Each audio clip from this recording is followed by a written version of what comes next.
เที่ยวทางละดังเด้อวะ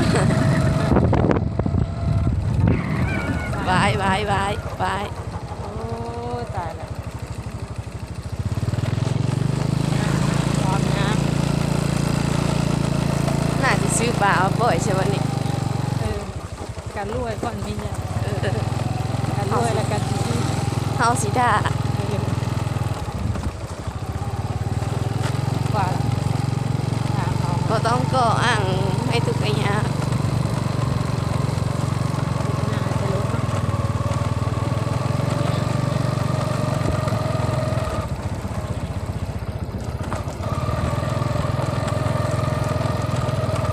พาทุกทางยากทางลำบากแสนสาหัสแต่ว่าแห้งลำบากตัวนี้ไปฮอตนั่นกายรักษาไปโอ้มาก็เลย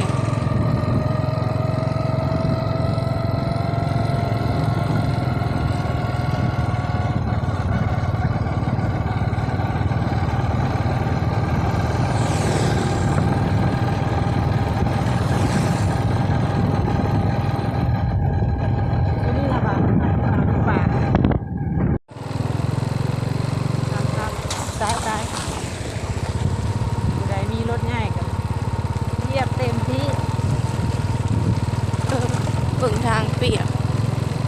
เหยียบไหมตกรถง่าย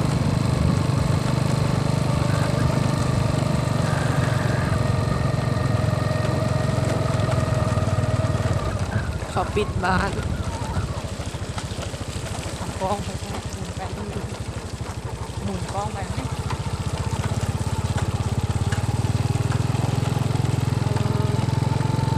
ร้านแล้วเนาะเข้าก็ได้แล้ว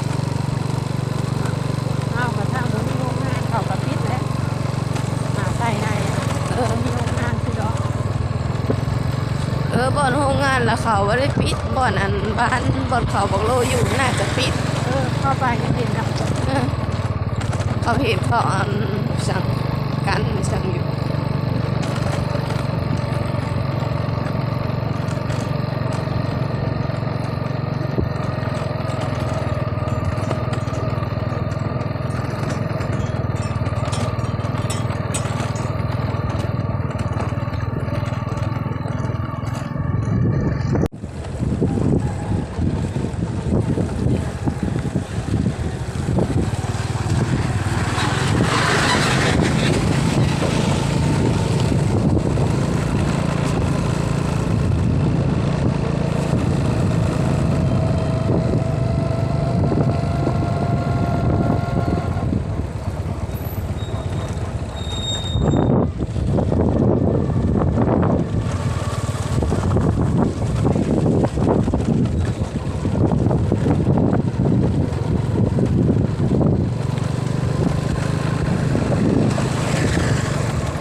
วายไปดูดิ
ขอเงินเนาะขอเงินน้ำตู้เจ้าเพิ่นสิให้หรือบ่ขออยู่ตู้ละหกแล้วเพิ่นบ่ให้ลองมาขออยู่ตู้มหาอยู่ตู้อ่ะนะบ้านมหาชัยเพิ่นสิได้บ่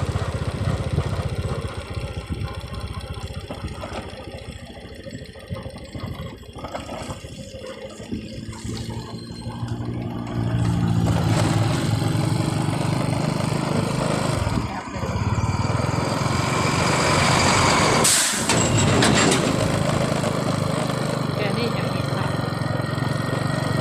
ตามนั้นตัว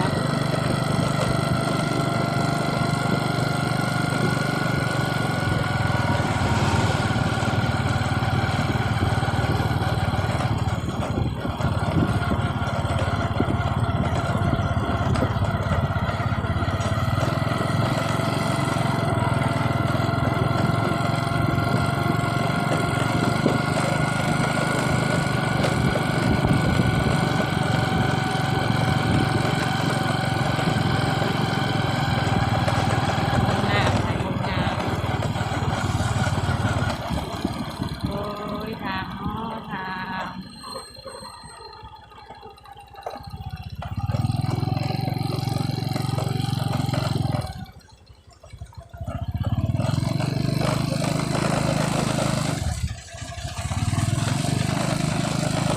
มือข้างนี่จับคันเร่งเอารถข้างนี่จับท้องหาจะได้ทางสบายอ่ะก็ไม่ว้าวไม่สบายที่ตรงบ้านหน้าตอนนี้แหละคึกคักแล้ว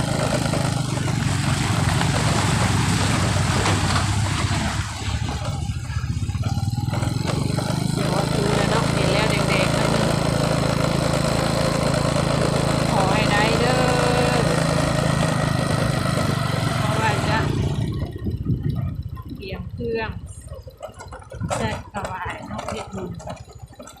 ห่อข้าวกระดับแล้วเงินบ่ได้แล้วจะมีเงินซื้อเครื่องเขาบ่ให้มันตก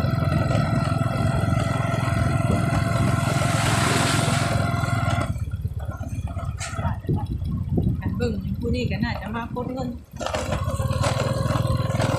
เด้ฮอดตู้แล้ว ไปทางหน้าก็เป็นบ้านปาหนามเนาะถ้ามีโอกาสสิได้ถ่ายคลิปออกไปทางแดงเพลงยากกว่านี้ยังสิมีโอกาสไปอยู่บึกแล้วทูกอพีมาฮอดปับลงก่อนมาฮอดแล้วตู้กอพีแล้วเนาะแล้วบ่ได้เงิน